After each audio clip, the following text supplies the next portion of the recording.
Solskjaer can do no wrong, obviously, at the moment. Just one defeat in 17 matches. That was at Old Trafford away against PSG. So we asked you, who would be a better fit for the Manchester United job long term?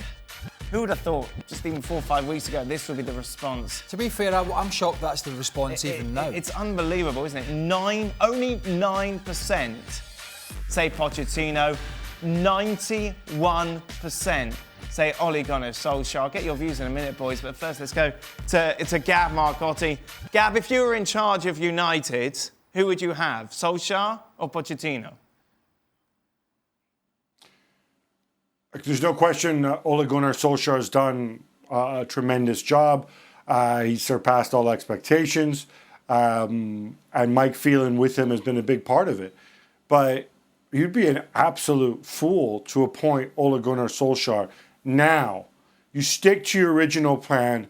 You go out there and you see what you can get, who is realistically available, how much does it cost you, how difficult is it, and you make a decision at the end of May. And if it's still Solskjaer, it's still Solskjaer. I'd feel a lot better with a director of football type in there, but, that wasn't part of your question. But it's completely demented to go and make a commitment right now, I think, to Solskjaer.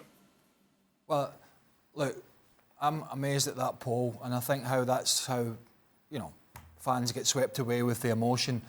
And it's been an amazing story, and it is a bubble at the moment at Man United, and we take nothing away from what they have done.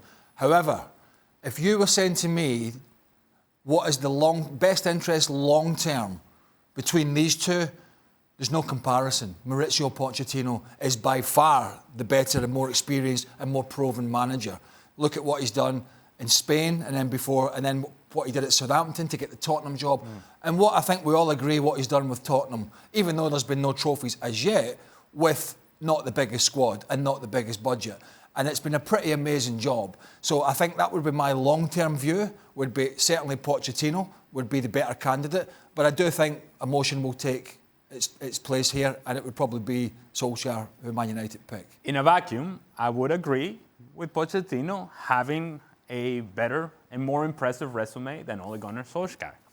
However, we don't live in a vacuum. And I can tell you that I know all these players that are now performing for Solskjær were not performing for the genius that Jose Mourinho is, who had even more impressive resume than Mauricio Pochettino. This guy, Solskjær, is getting the best out of the group that he has available. That, by definition, is what a manager should do. Now, I don't know long term. I don't know what happens 3 years from now. I know that now I am getting the best out of these players with this guy leading my club.